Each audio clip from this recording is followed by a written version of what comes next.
Un territorio bellissimo e fragile che sta ripartendo, ma non si è lasciato tutto semplicemente alle spalle. Dalla mareggiata di fine ottobre è scaturita una consapevolezza nuova. È quanto emerso nel corso della visita pastorale di Monsignor Tanasini, che ieri mattina ha toccato San Michele di Pagana. La mattinata è iniziata con un percorso nella piazzetta in riva al mare con la visita ai luoghi colpiti dalla mareggiata. La passeggiata, oggetto di lavori che si concluderanno prima di Pasqua, e le attività commerciali ormai tutte aperte. I titolari sono fiduciosi su una piena ripresa già per i ponti primaverili. Nel suo percorso Monsignor Tanasini è stato accompagnato dal presidente del Consiglio Comunale, Mentore Campodonico, dall'amministratore parrocchiale di San Michele, Don Paolo Zanandreis, e da alcuni laici della parrocchia. Nel pomeriggio il convegno a Villa Durazzo sul tema del turismo sostenibile a 5 mesi dalla mareggiata e a fronte di mutamenti climatici, un appuntamento organizzato in collaborazione con l'Ufficio Diocesano per la Pastorale del Lavoro.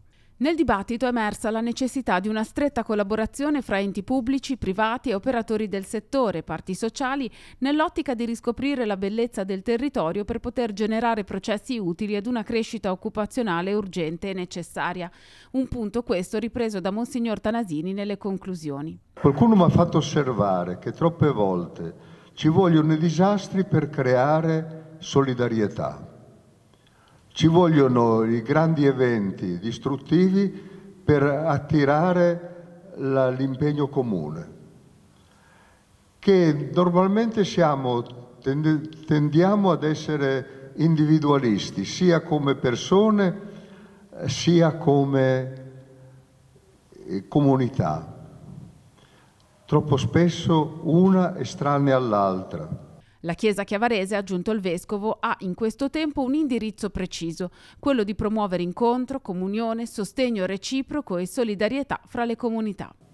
Bene, mi auguro che questo impegno sia anche di profitto per la comunità civile, per la comunità degli uomini, che si riesca finalmente a pensare un Tigullio che fa sistema, un Tigullio che è capace di unire le forze, di distribuire le possibilità di intervento in un'armonia che certamente, a mio avviso, è condizione perché questo Tigullio così bello non inaridisca.